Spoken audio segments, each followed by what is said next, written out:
Mamadi Doumbouya. Ça, c'est mon drapeau. Voilà. Les places de... Monsieur le ministre, vous avez vos places là-bas. Merci, tout le monde de l'autre côté.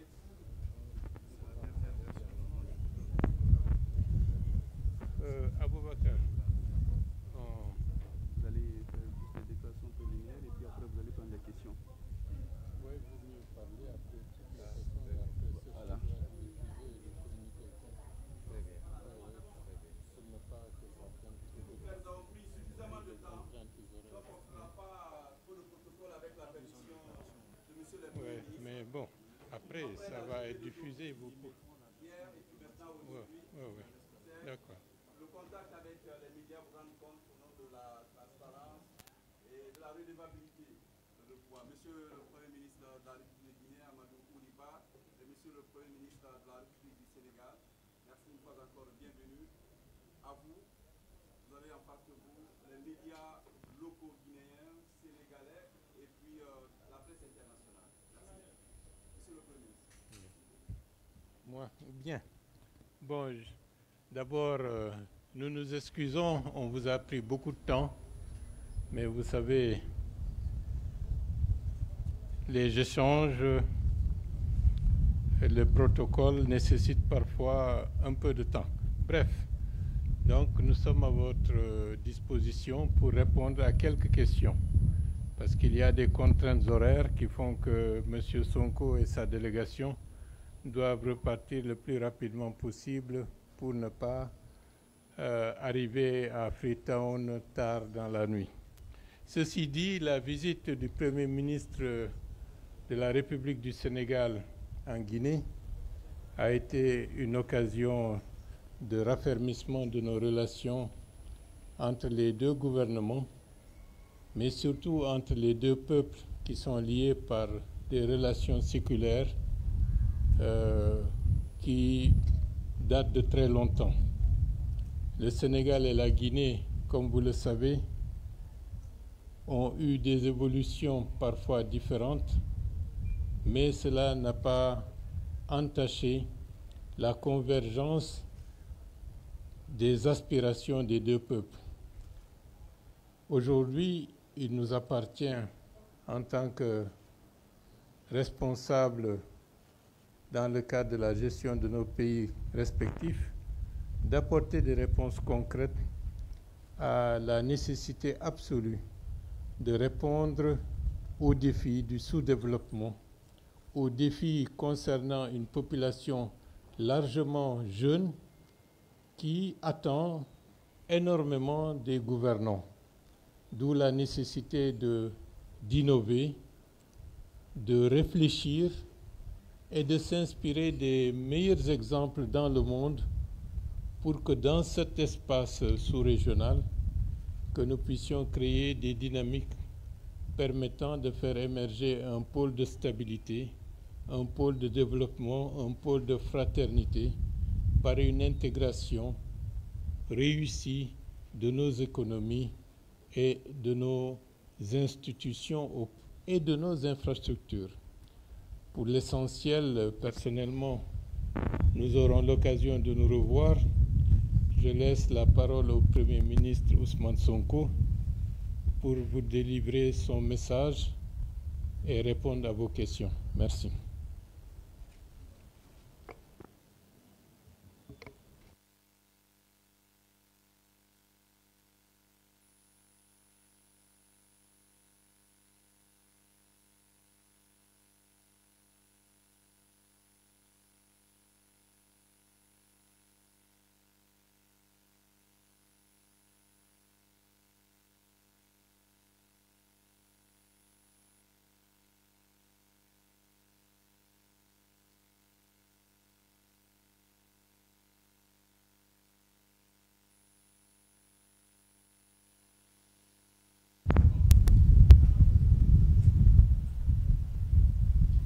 Monsieur le Premier ministre, Messieurs, Mesdames les membres des gouvernements respectifs de la République de Guinée et de la République du Sénégal,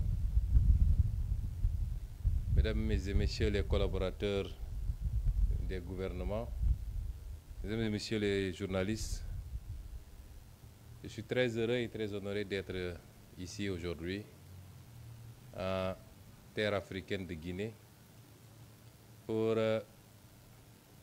perpétuer une tradition qui est d'abord une tradition entre les peuples, avant d'être une tradition entre les États et les gouvernements, une tradition de fraternité, de solidarité, de communion et d'unité.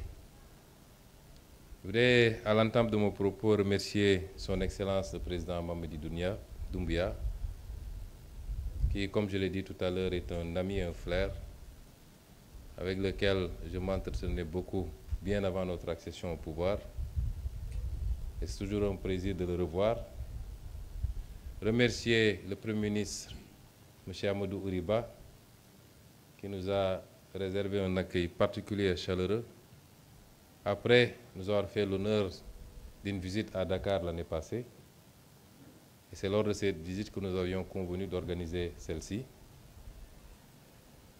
Lui témoigner de mon amitié, de ma confraternité et de mon engagement, ainsi que celui de tout mon gouvernement, à œuvrer avec le gouvernement de la République sœur de Guinée pour hisser les relations entre nos pays à des niveaux jamais atteints. Monsieur le Premier ministre l'a dit tantôt, j'ai choisi de mener cette tournée qui, après la Côte d'Ivoire, m'amène en Guinée, avant de continuer sur votre voisin, la Sierra Leone.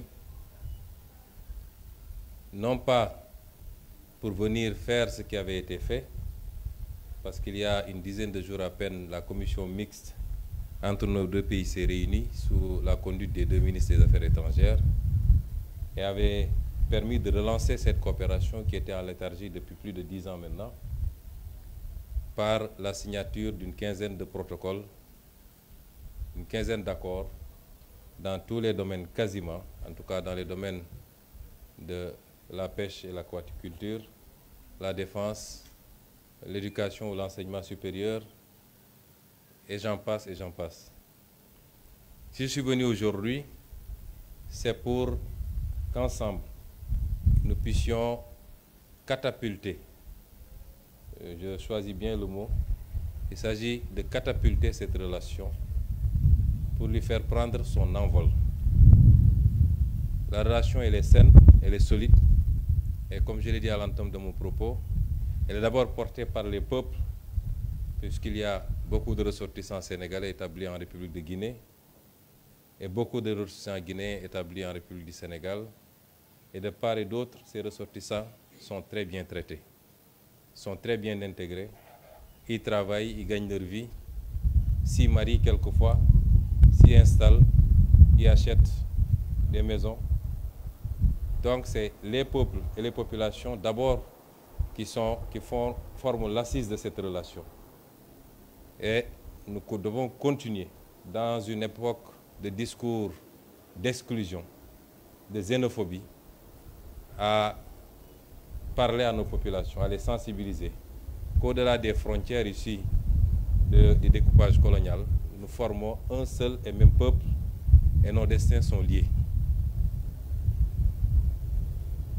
Forte ensuite de par l'impulsion qu'à travers les générations, les chefs d'État lui ont donné cette relation, mais que nos deux chefs d'État actuels, son Excellence le Président Mamadi Doumbouya et son Excellence le Président Bassirou Diomaye Faye, ont décidé d'approfondir. Donc je ne suis pas venu pour ce type de relation parce qu'il existe déjà.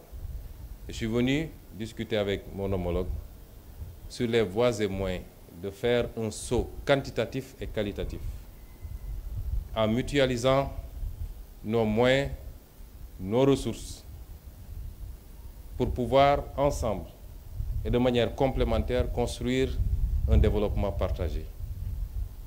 Des ressources, nous en avons. Elles n'ont pas été gérées au mieux de nos populations depuis l'indépendance. On continue d'en découvrir par la grâce de Dieu.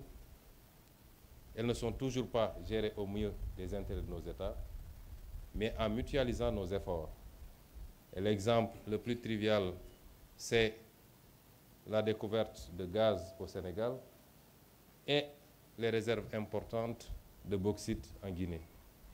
Évidemment, la jonction entre ces deux nous permet de créer, d'ajouter de la valeur à chacune de nos ressources et de gagner 100 fois plus que ce qu'on aurait dû gagner si on continue à les extraire et à les exporter bruts.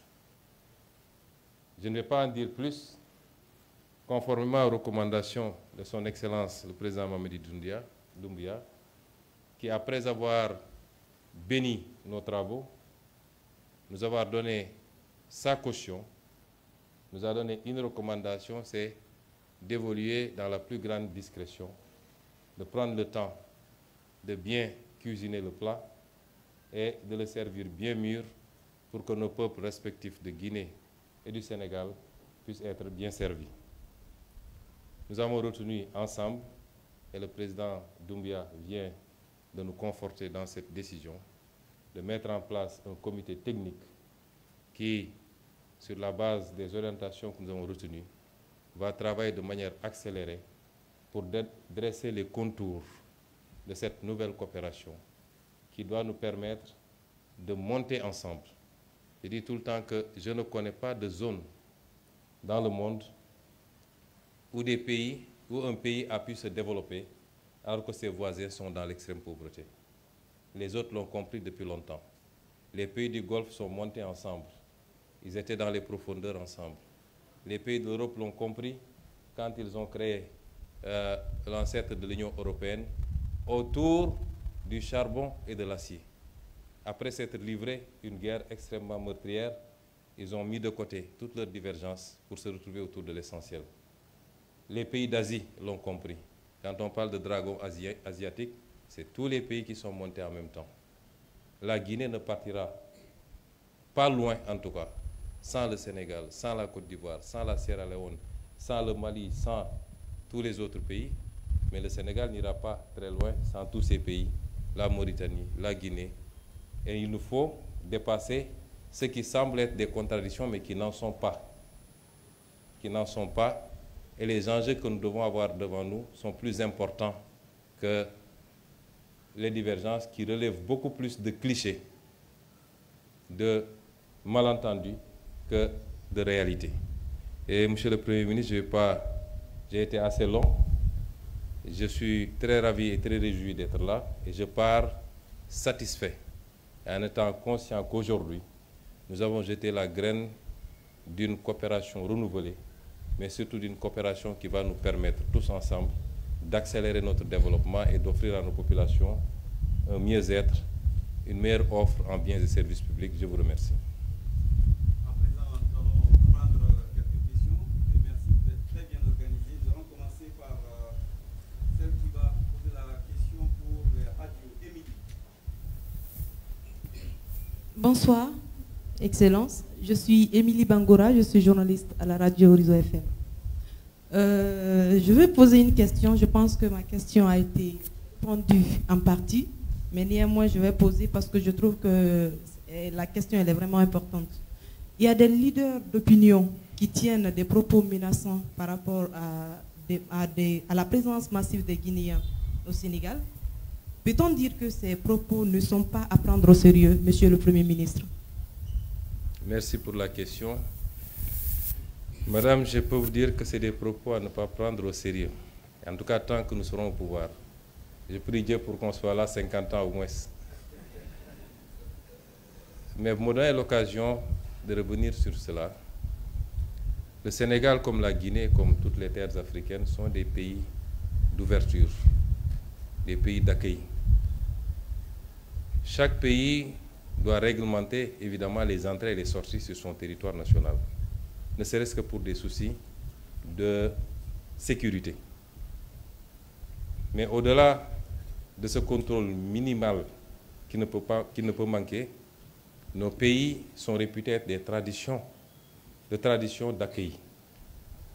Et je suis aujourd'hui en Guinée. Je suis sûr que même vous, madame, si on remontait un peu loin vos origines, je ne serais pas surpris qu'un de vos grands-parents ait quitté la Sierra Leone ou le Sénégal ou le Mali pour être ici en Guinée. Et c'est pourquoi il y a des idéologies que nous ne pouvons pas accepter. Elles sont intolérables. Nous ne pouvons pas accepter des idéologies xénophobes.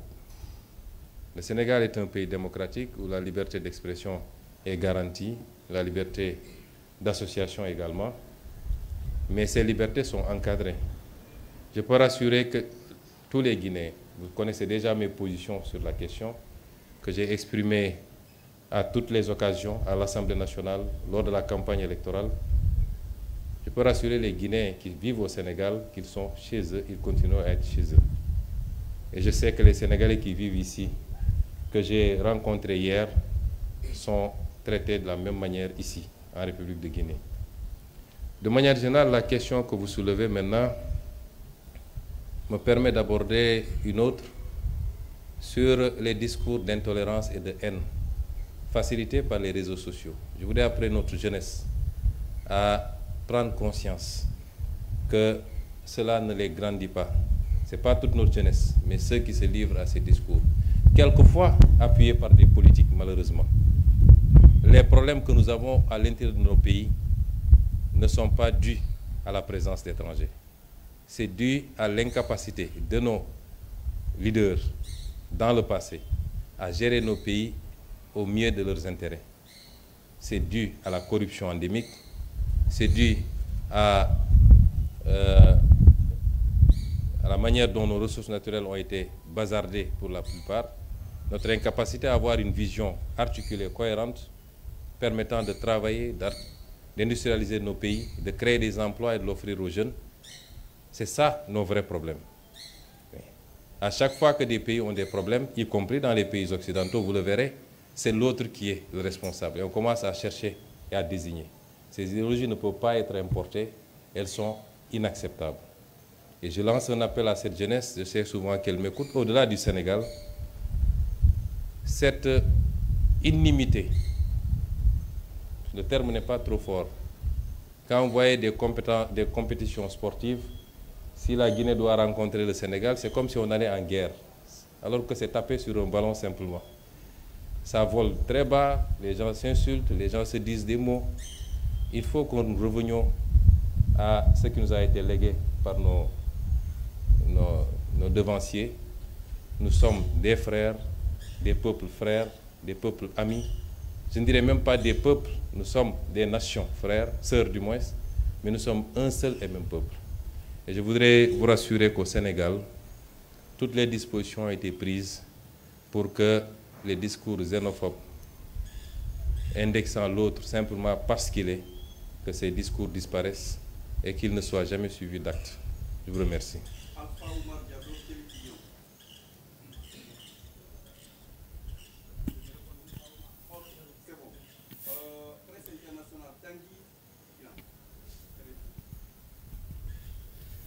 Bonsoir, messieurs les premiers ministres. Donc voilà, je m'appelle Tanguy Bihan, je suis journaliste pour RFI, mais je m'exprime au nom également de mes confrères de la presse internationale. Alors en Guinée, ça fait maintenant de nombreux mois que 2 activistes de la société civile et un journaliste ont disparu. Des organisations de la société civile sénégalaise et guinéenne ont interpellé le Premier ministre sénégalais Ousmane Sonko sur cette question, lui ont demandé de s'exprimer auprès des autorités guinéennes sur cette question. Alors je voulais savoir si aujourd'hui, au cours des rencontres, est-ce que c'est un sujet qui a été abordé et est-ce que vous souhaitez profiter de ce moment devant la presse pour vous exprimer à ce sujet? Merci pour la question. Je suis venu ici pour une tournée économique et voilà une question éminemment politique. Monsieur Tanguy, les États, quel que soit le niveau de fraternité et d'amitié qu'il y a, les États ont une réalité interne qu'il faut respecter. Aujourd'hui, il y a des gens qui sont arrêtés au Sénégal pour différents délits, qu'on peut qualifier, certains qualifient de délits politiques. Et ce n'est pas aux autorités guinéennes de venir au Sénégal nous dire ce qu'il faut faire. Je m'abstiendrai par respect de venir en Guinée pour avoir à dicter aux Guinéens ce qu'il y a à faire. Si mes relations amicales et fraternelles me le permettent, Et si je devais en parler, ce serait en douce, amicalement, mais je ne viendrai pas ici dans une conférence de presse pour vous dire que j'ai dit ceci ou j'ai fait cela. Et je pense que globalement, ça doit se passer comme ça. Nous nous préoccupons mutuellement de l'évolution de chacun de nos pays, puisque la stabilité de chacun de nos pays impacte, ou l'instabilité de chacun de nos pays peut impacter sur les autres pays. Nous sommes déjà assez confrontés à la question sécuritaire dans beaucoup de nos pays amis et frères, mais ça ne va pas au-delà de cela. J'ai suffisamment d'expérience politique pour ne pas venir ici vous dire j'ai dit ceci aux autorités guinéennes. Ça ne relève pas de ma compétence.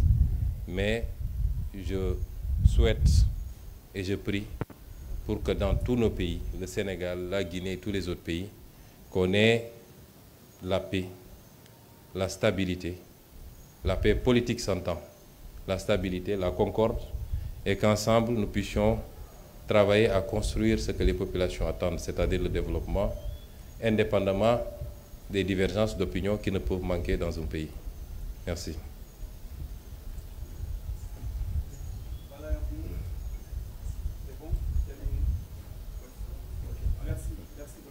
Merci beaucoup. Merci.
Les amis, ils vont passer par là. Hein? Ils vont passer par là. Mettez les chaises là derrière. Et vous-même vous déplacez, mesdames.